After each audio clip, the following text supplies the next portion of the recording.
মনে রাখো, মাতা পিতাকে ঋণ শোধ করা বড় জরুরি।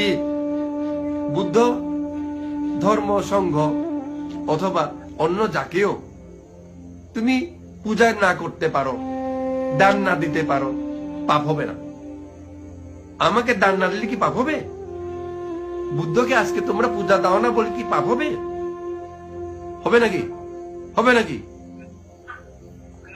না দিলে পাপ হবে না, দিলে পুণ্য হবে। বুদ্ধকে পূজা না দিলেও পাপ হবে না, অরহৎ ভিক্ষুকেও পূজা না দিলেও পাপ হবে না, কিন্তু মাতা পিতাকে পূজা না দিলে পাপ হবে। দেখো ভয়ঙ্কর কথা। কিন্তু তুমি বুদ্ধকে পূজা না দিয়ে থাকতে পারো, অরহৎ ভিক্ষুকে ভিক্ষু সংঘকে পূজা অথবা দান না দিয়েও থাকতে পারো, কিন্তু পিতা মাতাকে পূজা না করে, দান না করে, সেবা না করে থাকতে পারো না। তারা তোমার জন্মদাতা, সেই কারণে তাদেরকে পূজা দিতেই হবে, তাদেরকে সেবা করতেই হবে।